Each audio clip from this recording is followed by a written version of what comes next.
5월 20일 수요일 아침 구속사 완성시대 두 번째 시간입니다. 예수 그리스도는 다시 오셔서 새하늘과 새 땅, 곧 하나님 나라를 완성하실 것이다. 우리가 어제 예수님께서 부활하신 후 승천하시기까지 제자들에게 다시 오실 것을 약속하신 것을 함께 나누었습니다. 우리가 시간적인 개념이 아니라 곧 오신다는 그 예수님의 약속, 우리는 그것을 믿으며 살아가는 백성들인 것이죠.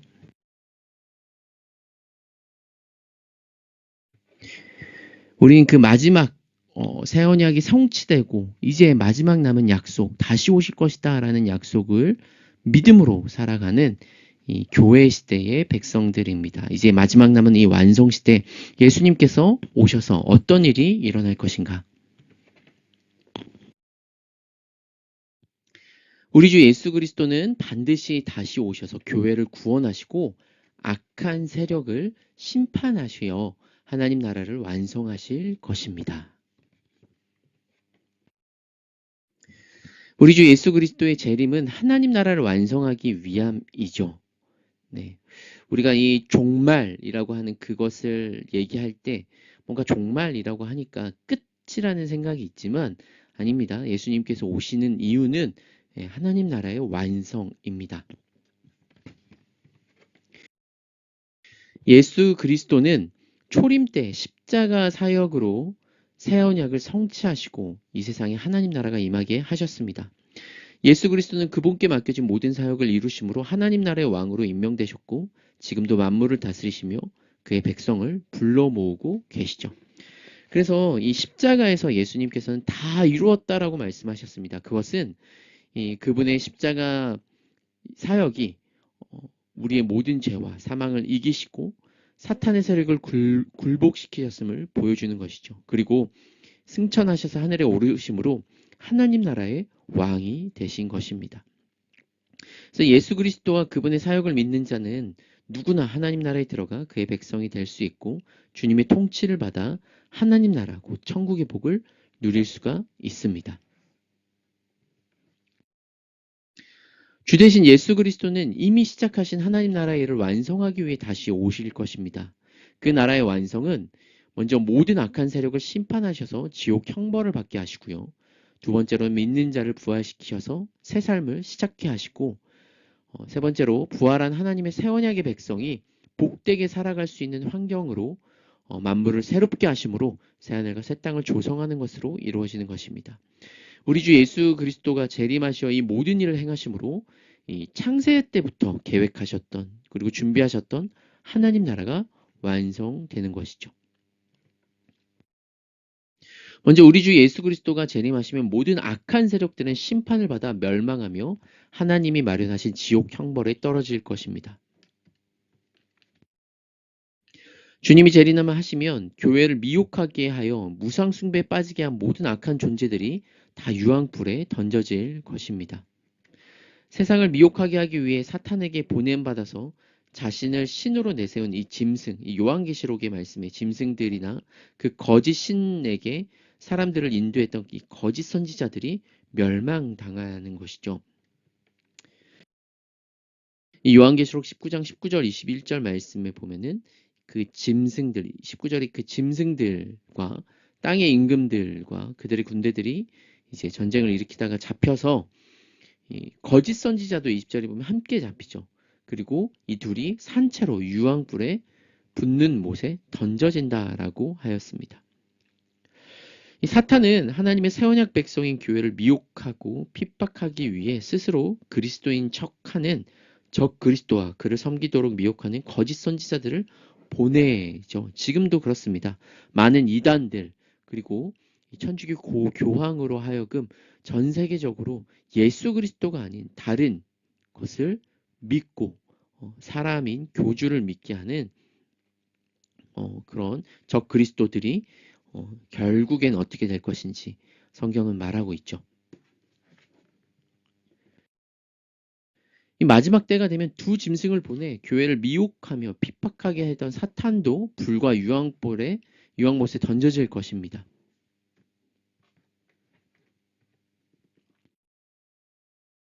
이 계시록 20장 7절부터 10절 말씀에 천년이 참해 사탄이 그 옥에서 놓여 나와서 땅의 사방 백성 곧 곡과 마곡을 미혹하고 모아 싸움을 붙이리니 그 수가 바다의 모래 같으니라.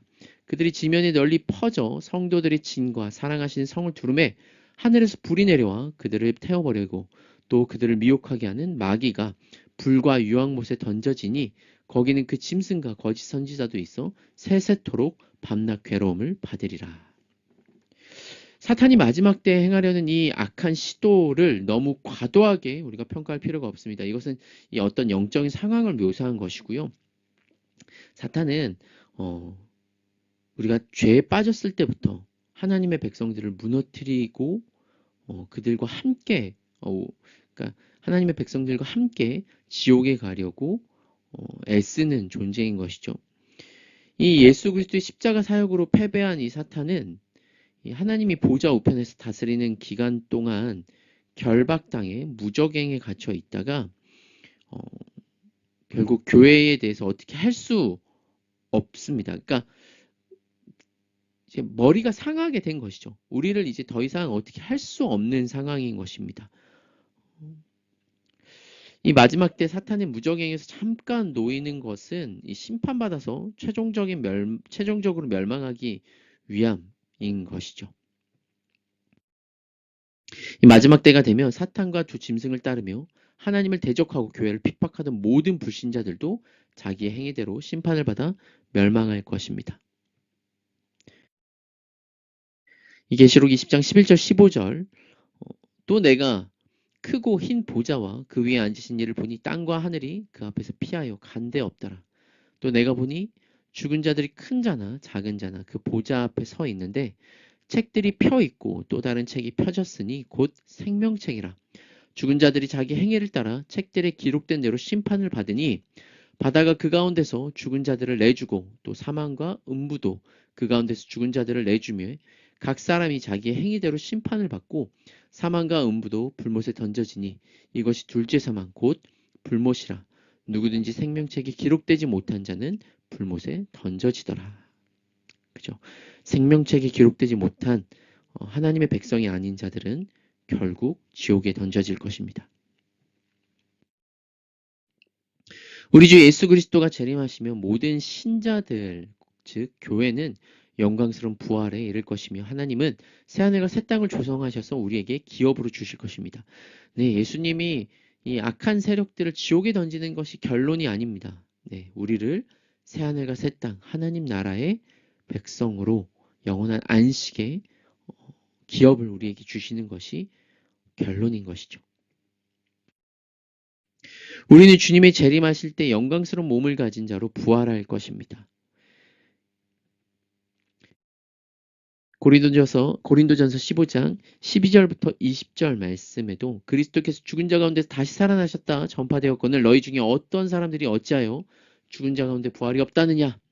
만일 죽은 자가 부활이 없으면 그리스도도 다시 살아나지 못하셨으리라. 그리스도께서 만일 다시 살아나지 못하셨으면 우리가 전파하는 것이나 또 믿음도 헛것이다 라고 말을 하죠.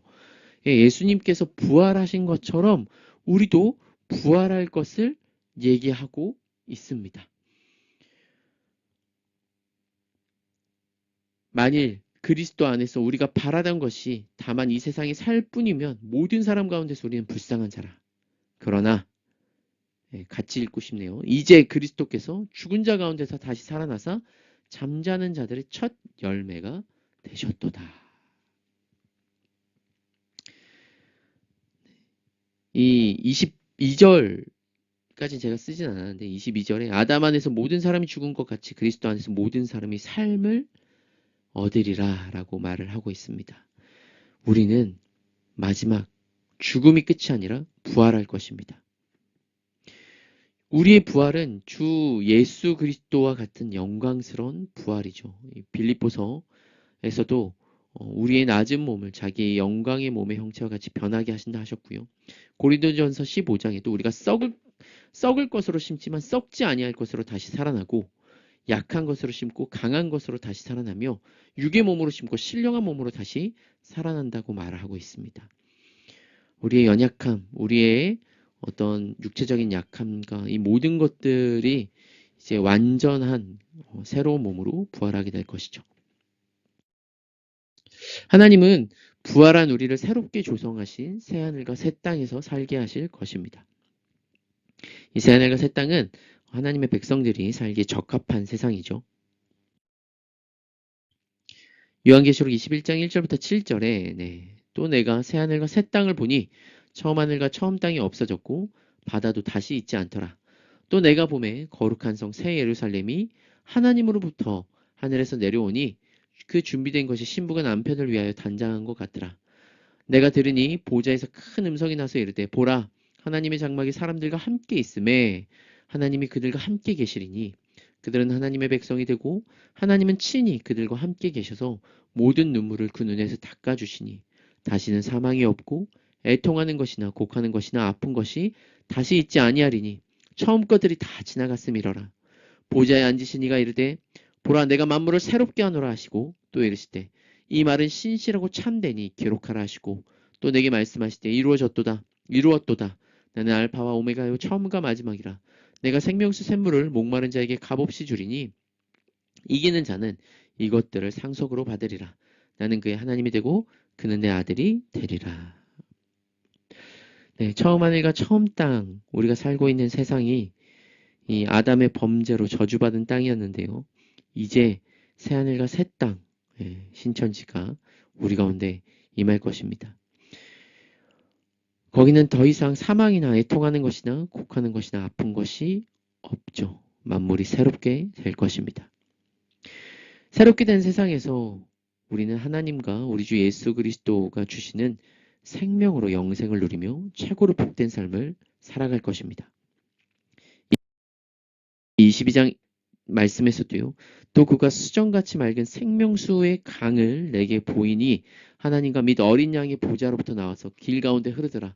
강 좌우에 생명나무가 있어. 그죠? 우리가 이 에덴 동산에서 이 선악과를 먹고 누리지 못했던 생명나무의 실과를 다시금 먹게 되는 영광을 누리게 될 것입니다. 그것은 더 이상 사망이 없는 영원한 안식의 나라인 것이죠. 오늘 우리가 이 말씀을 또 함께 생각하며 주님이 승천하신 지 2000년이 흘렀다는 사실로 인해 우리가 그 재림을 믿지 않고 소망하지 않는 안타까운 현실들이 있습니다. 우리 기독교 안에, 한국 교회 안에도 참 소망하지 않고 살아가는데요. 오늘 우리가 이 땅을, 그 나라를 소망하며 살아가길 소원합니다. 우리가 더 주님께서 오실 것을 확신하며 재림을 기다리는 삶이 되기 원합니다. 그 소망하는 삶은 그냥 이 땅에 지금 오늘 하루의 삶이 의미가 없는 것이 아니라 항상 주의 재림이 임박했다는 의식에서 우리가 복음을 전하고 오늘 하루 우리에게 주어진 것들에 최선을 다하며 그 소명을 이루는 그런 오늘 하루가 되기를 소원합니다. 우리 함께 기도하겠습니다.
우리를 영광스러운 그 나라에 초대하여 또 참된 안식을 누리게 하실 주님 감사합니다. 오늘도 우리가 그 나라를 소망하며 살아갑니다. 여전히 우리가 죄악 가운데 슬퍼하며 연약함이 있지만 주님이 다시 오실 날 새하늘과 새 땅에서 우리가 하나님과 안식을 누리며 모든 눈물과 슬픔이 없는 그곳을 소망하며 오늘도 살아가길 소원합니다.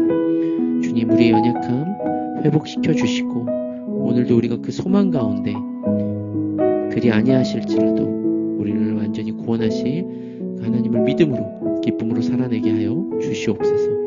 예수님의 이름으로 기도드립니다. 아멘.